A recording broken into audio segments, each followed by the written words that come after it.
Buen día, vamos a dar inicio a este seminario sobre el convenio de doble imposición Chile-Ecuador. Mi nombre es Omar Morales, abogado de Estudio Montt. Dentro de los temas que veamos en este estudio está tributación internacional y es precisamente en ese contexto en que hacemos difusión con nuestros clientes y personas interesadas. Así que vamos a dar inicio. El contenido de la presentación, vamos a hablar antecedentes del convenio, luego su contenido y aplicación práctica al final. Cuando concluyamos el seminario, los que tengan alguna duda la pueden hacer por chat y la vamos a responder para que la escuchen las personas asistentes. Este convenio se firmó en agosto del año 99 y es uno de los primeros convenios de doble imposición que suscribió Chile. El primero realmente fue con Argentina en los años 70 y fue el único por muchos años, y cuando se negociaron los tratados de libre comercio con Canadá y México, se suscribieron los primeros convenios que tenían el modelo de las Naciones Unidas y la Organización de Cooperación y Desarrollo Económico, OCDE, y este sería el siguiente tratado que se firmó en aquella época. Entró en vigor el año 2004, el 1 de enero, para aplicable a situaciones, digamos, de ahí en adelante. Y ahora vamos a hablar de su contenido. En primer lugar, tenemos el concepto de residente. ¿Y por qué es importante el concepto de residente? Porque solo pueden invocar los beneficios del convenio las personas, y cuando decimos personas hablamos tanto de personas naturales como personas jurídicas, que sean residentes de un estado. Y esa residencia requiere, en el caso de personas naturales, cierta permanencia, también a veces se asocia al domicilio, pero lo importante es que la autoridad tributaria pueda certificar que esa persona que quiere invocar el convenio es residente de ese país, y va a emitir un certificado, y con ese certificado más su factura va a poder pedir que en su caso se apliquen impuestos reducidos, si es lo que corresponde, o no se apliquen impuestos, y cuando es uno u otro es parte de lo que vamos a conversar en este webinar. Siguiente concepto importante es establecimiento permanente. ¿Qué es un establecimiento permanente? Un lugar fijo de negocios a través del cual se lleva a cabo todo parte de una actividad empresarial. Ejemplos específicos: oficinas, talleres, establecimientos de comercio, lo que ustedes quieran, digamos, como lugar fijo. Y además de este concepto que digamos tradicional de establecimiento permanente, hay situaciones asimiladas. Es decir, que no obstante que no se trata de una oficina, un taller, una fábrica, se considera que existe un establecimiento permanente. Y estos casos son, por ejemplo, una actividad de construcción o proyecto de construcción que se extienda por más de 6 meses. Si el proyecto de construcción no llega a los 6 meses, entonces no hay establecimiento permanente. Y la consecuencia de no tener establecimiento permanente la vamos a conversar en un rato.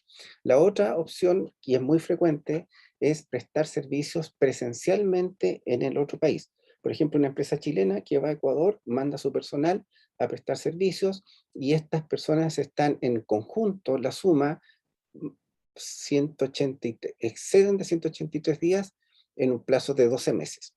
Independientemente del año calendario. Entonces es un plazo móvil. También se asimilan a la situación de establecimiento permanente cuando hay un mandatario que no es independiente. Ustedes tienen un apoderado en el otro país, un representante, y ese representante anda negociando con clientes. Esa persona es un establecimiento permanente para la empresa mandante. En el caso de empresas aseguradoras también se establece una regla especial que dice que si una empresa asegura riesgos en el país y cobra primas, en ese caso se considera que tiene un establecimiento permanente. Excepto por empresas de reaseguros, que en ese caso, como son generalmente empresas internacionales, tienen una regla especial que quedan fuera del establecimiento permanente. Pero si es aseguradora y no reaseguradora, ahí sí cae en la situación de establecimiento permanente. Y se excluye un agente independiente siempre que este agente independiente sea realmente independiente, es decir, no sea el único cliente que tiene el mandante. Tiene varios, entonces un corredor de bolsa, por ejemplo, esa persona que, aunque tiene un mandato, no es un establecimiento permanente para la empresa mandante. Ahora, también se excluyen del concepto de establecimiento permanente ciertas actividades preparatorias, ya que no obstante que podría darse la condición de que hay un lugar fijo de negocios, la actividad que se lleva a cabo no se considera lo suficiente como para que esa persona llegue a ser contribuyente en el país en el cual tiene estas instalaciones. ¿M? Solo almacenaje y entrega de bienes no es establecimiento permanente, el depósito de bienes o mercancías para exponerlas o entregarlas o transformarlas por otra persona tampoco es establecimiento permanente, y el mantenimiento de un lugar fijo de negocios con el único fin de comprar bienes o mercancías, recoger información, hacer publicidad, tampoco es establecimiento permanente. Ahora, los convenios de Olimpo, esas son definiciones, y los importantes ahí, como les decía, residente y establecimiento permanente. Ahora, hay conceptos que son muy importantes en los convenios de doble tributación, en general en materia de tributación, que es residencia y fuente. Residencia es donde yo estoy y fuente es el país de donde se genera la renta. ¿No? Eh, entonces, fuente chilena, todo, podemos decir que a grosso modo, todo lo que se hace en Chile es de fuente chilena. Si se hace en el exterior es fuente extranjera. Ahora, ¿cómo, cómo juegan los convenios de doble imposición con el concepto de fuente y residencia? A veces le dice, mire, solo puede cobrar impuestos en este caso el estado de residencia. En otras dice, solo puede cobrar el estado fuente, que es excepcional, pero existe. O bien también puede ser compartida sin limitación, es decir, un Estado tiene derecho a grabar y el otro también, y para evitar la doble imposición en ese caso se emplea el mecanismo de créditos, y esa tributación compartida puede ser sin limitación. ¿M? Cada quien impone sus tributos a la tasa que corresponda. O bien con limitación, como sucede en los artículos 10, 11 y 12, en que le dicen, ok, usted puede cobrar impuesto al dividendo, pero el impuesto al dividendo no puede exceder de 10% en tal caso. Si está cobrando impuesto de retención a los intereses, no puede exceder de 4, 5, 10, 15, lo que diga el convenio. Y en el caso de regalías también 10%, 15% va a depender del convenio. Estoy hablando en general, después vamos a ver las tasas específicas del convenio Chile-Ecuador. Entonces tenemos todas esas alternativas. Primer caso de normas de atribución, los inmuebles. Las rentas por la utilización directa de arrendamiento, parcería, cualquier forma de explotación de un inmueble por parte del residente de un estado contratante en el otro estado contratante, ponemos el caso de un señor ecuatoriano que tiene una propiedad aquí en Chile. ¿Puede cobrar impuestos el Estado chileno por esa propiedad que tiene este señor ecuatoriano en Chile? El convenio dice que sí, pueden someterse a imposición en ese otro Estado. En ese otro Estado en este ejemplo es Chile. Artículo 7, siguiente norma de atribución, esta yo diría que es la más importante porque además es la regla por defecto. Entonces, dice un Estado no le puede cobrar impuestos a una empresa que es residente del otro Estado, es decir, el Estado chileno no le puede cobrar impuestos a una empresa ecuatoriana, a menos que la empresa ecuatoriana tenga un establecimiento permanente en Chile. Ahora, existiendo establecimiento permanente en Chile, va a poder cobrar impuestos. Y lo interesante es que el establecimiento permanente se le debe dar tratamiento como si fuera una empresa separada. A lo mejor ustedes han oído hablar de las sucursales de empresas que cuando son empresas extranjeras que abren una sucursal en Chile deben cumplir una serie de requisitos y hablan de una agencia en Chile de la empresa, digamos, Mitsubishi Corporation, por decir algo. ¿Mm? Esa agencia, entonces, es un establecimiento permanente formal, porque se cumplen los requisitos formales para formar la agencia y registrarla en el estado respectivo. Aquí en Chile a las agencias se les da un RUT 59 millones. Y puede ser también que usted cumpla las circunstancias que dice el convenio, que tenga un lugar fijo de negocios, que lleve a cabo una actividad empresarial, que tenga un agente que no es independiente o que sea una empresa de seguros que está cobrando primas. En ese caso, tiene la obligación de registrarse como establecimiento permanente y le van a dar un RUT, y ese RUT también va a ser un 59 millones. Entonces, en el primer caso, en la agencia, podemos hablar de un establecimiento permanente de derecho, mientras que en este caso es de hecho o de facto. Ahora, como tiene tratamiento como empresa separada, puede deducir gastos y va a tributar sobre la renta neta que obtenga en ese país. Y esto se debe hacer cada año como cualquier otra empresa, digamos. O sea, se convierte en una empresa local, contribuyente local, para fines tributarios. Y lo que ya les había dicho, la importancia de este artículo 7 es que tiene aplicación residual, es decir, por defecto, a falta de aplicación de una norma concreta que pueda contener el convenio. Artículo 8, trata del transporte internacional por diferentes medios, aéreo, marítimo y terrestre. Y en este caso dice, las empresas que se dedican al transporte internacional solo pagan impuestos en el país de residencia. Ahora esta circunstancia es por la cual todas las empresas aerolíneas nunca tienen una filial local, siempre tienen agencias en el país respectivo y así no pagan impuestos. Por ejemplo, American Airlines no paga impuestos en Chile, paga solo en Estados Unidos, Avianca solo paga en Colombia, LATAM solo paga en Chile, y así sucesivamente. Lo mismo pasa con el transporte terrestre, como les decía, las empresas, por ejemplo, argentinas que vienen a Chile, no pagan impuestos en Chile por el transporte que hacen en Chile, solo pagan en Argentina.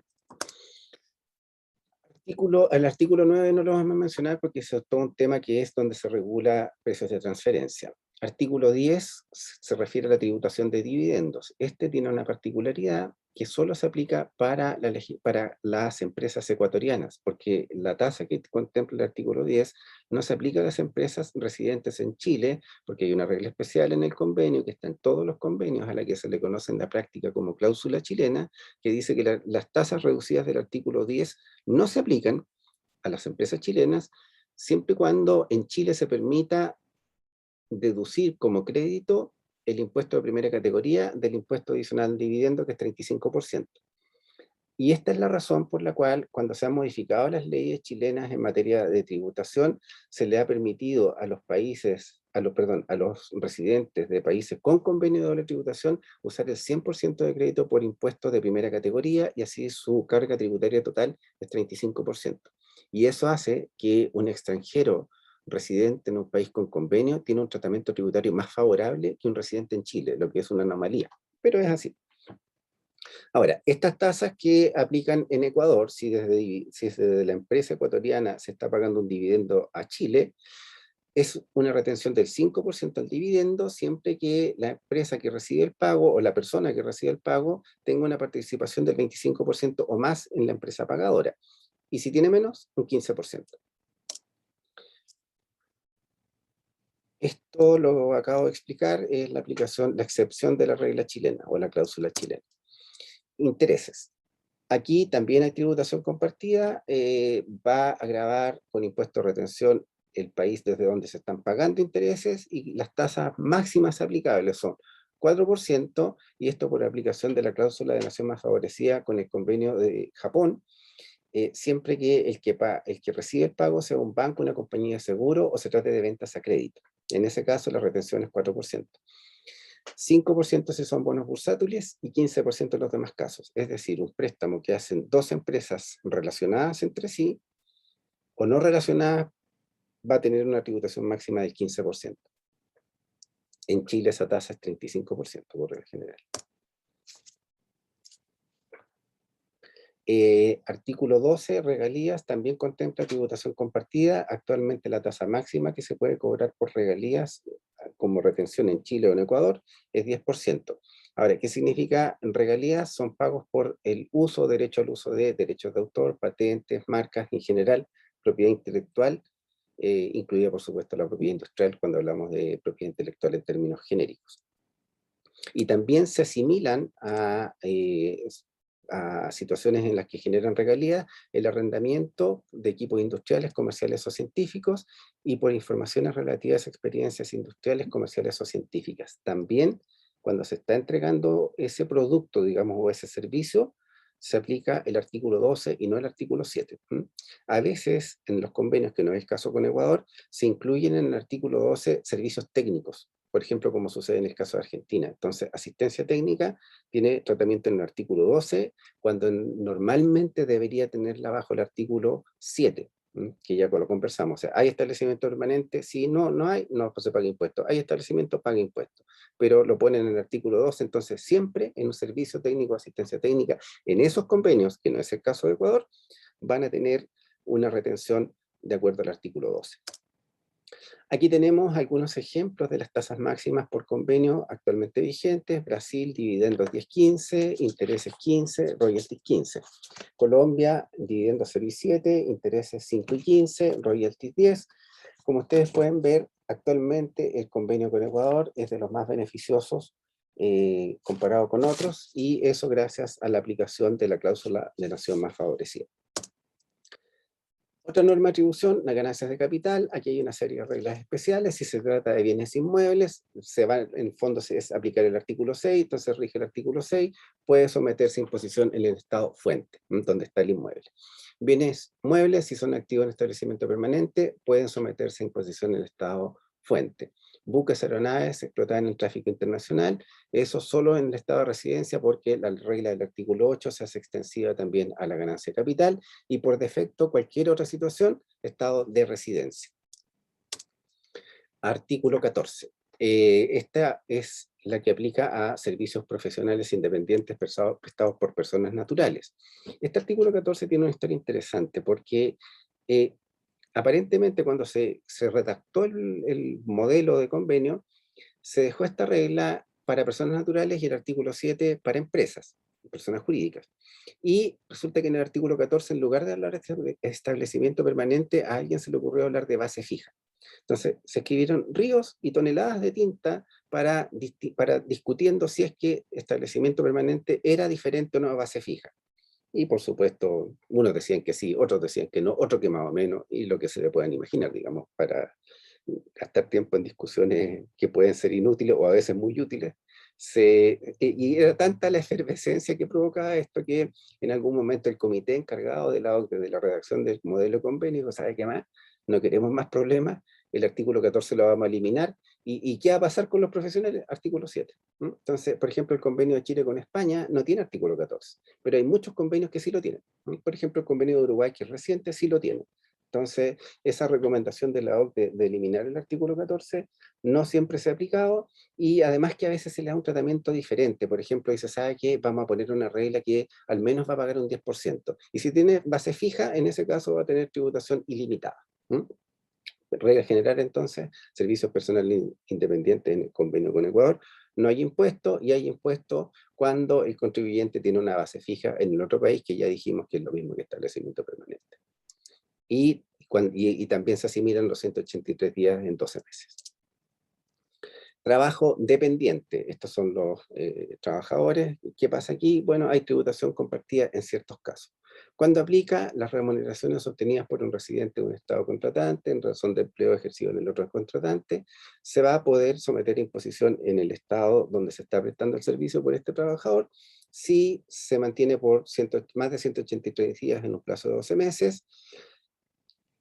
Las remuneraciones se pagan por una persona en calidad de empleador que no sea residente del otro estado o en su nombre, y finalmente que no sean soportadas estas remuneraciones por un establecimiento permanente que el empleador tenga en el otro estado. Y tiene una regla también de excepción: si se trata de empleados de transporte internacional, aplica el concepto del artículo 8, solo pagan impuestos en el estado de residencia del trabajador. Pensiones tienen una regla especial también, solo tributan en el estado de residencia. Y otras rentas, artículo 21, se señala que ambos países pueden gravar. Este es un caso de tributación compartida ilimitada. Ahora, si ambos pueden grabar, ¿cómo evitamos la doble tributación? Bueno, hay dos alternativas teóricas: eximir o declarar exenta la renta extranjera, o bien permitir que los impuestos pagados en el extranjero se deduzcan contra los impuestos aplicables en el país de residencia. Y entonces ese es el mecanismo que se utiliza en este convenio. El mecanismo que utiliza Chile es el del crédito. En el convenio antiguo con Argentina, el de los años 70, que ya se denunció y está reemplazado por otro convenio, era la regla de la exención. Acá es solo crédito. Ahora, casos de aplicación práctica que ha habido de este convenio en Chile. Primero, ha sucedido dos veces que por aplicación de la cláusula de nación más favorecida se ha debido modificar el contenido del convenio, y las cláusulas de nación más favorecida lo que dicen es: nosotros llegamos a este acuerdo y nos damos este tratamiento, pero si uno de nosotros le da un tratamiento más favorable a un tercero, entre los dos vamos a darnos el mismo tratamiento más favorable que le estamos dando a ese tercero. Y eso se llama cláusula de nación más favorecida. Entonces, se suscriben los convenios y a veces se incluye esta cláusula de nación más favorecida, y en el caso de Ecuador la contenía y aplicaba en materia de intereses y regalías, que hoy día las tasas que hemos conversado son producto de modificaciones que han ocurrido por aplicación de la cláusula de nación más favorecida, siendo uno de los más recientes el caso de Japón, en que bajamos al 4% la tasa con Ecuador para préstamos bancarios en compañías de seguros y ventas a crédito.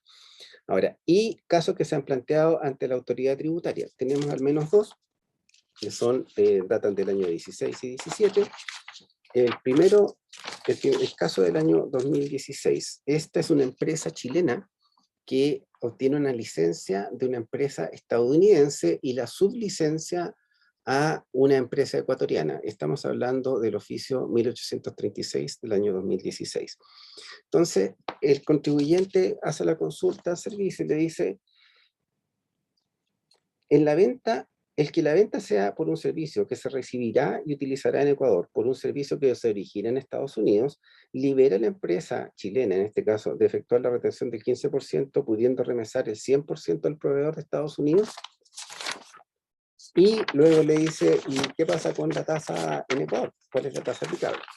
Entonces se hace el análisis en el oficio, y un primer punto es si este tipo de rentas cae en el artículo 7 o en el artículo 12.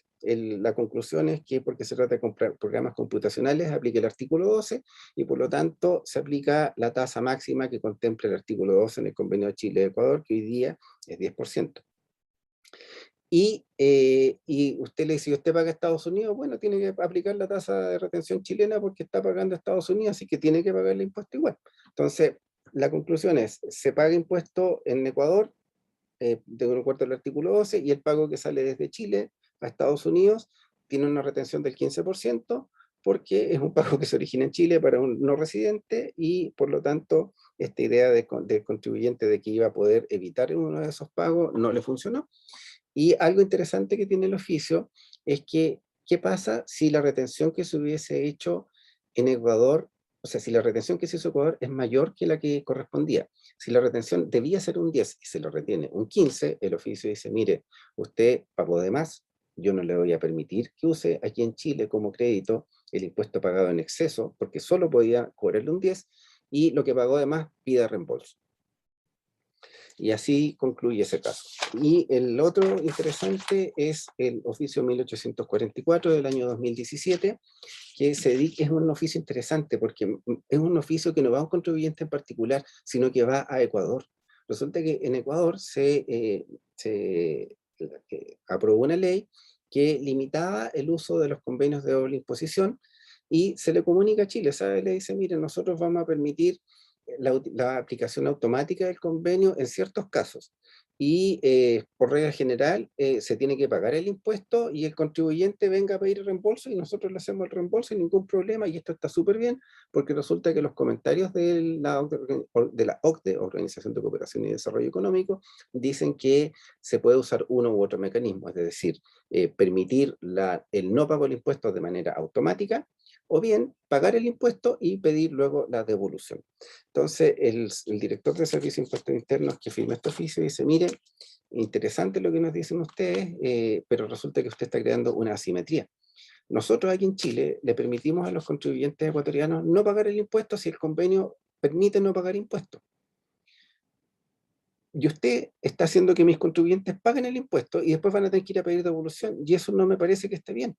Es cierto, y lo va diciendo el oficio, es cierto que los convertidores de la OCDE contemplan las dos alternativas, beneficio automático o sistema de reembolso, pero prefieren los comentarios el sistema de no aplicación automática del impuesto, porque el reembolso es un sistema más complicado. O sea, un cliente chileno, una empresa chilena que le pagan una factura desde Ecuador, que le retienen un 15% y asumamos un pago grande, $1.000.000, le queda con $150.000 en Ecuador y va a tener que ir a Ecuador a pedir una devolución.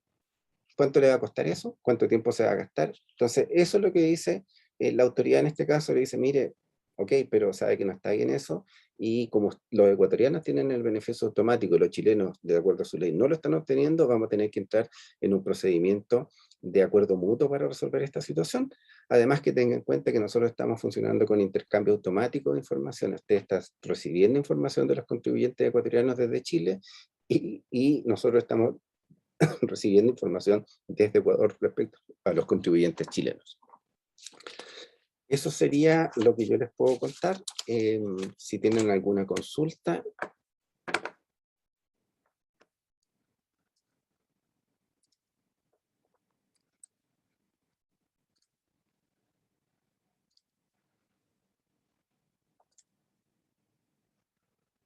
La pueden hacer por el chat. No hay consultas, parece. Ya. Entonces, les agradezco el interés, la participación. Pueden contactarnos por correo electrónico si tienen. Aquí hay una pregunta. Fue muy rápido de poder volver a ver la charla. A ver si yo hablo un poco rápido. Eso es un defecto que tengo y lamentablemente no me es tan fácil de resolver. Y volver a poder ver la charla, pueden ver una grabación, la pueden solicitar, se las enviamos, sí, está grabada, la pueden ver después, ningún problema. ¿Alguna otra consulta en concreto respecto del contenido? Ya, pueden solicitar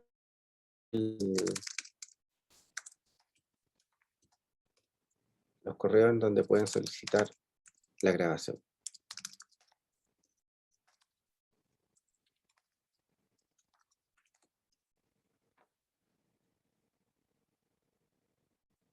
Bueno, les pido disculpas por lo acelerado, pero es mi naturaleza y me cuesta lidiar con eso. Así es que tengan buen día y cualquier cosa, por supuesto, nos podemos contactar por correo electrónico. Que estén muy bien. Gracias.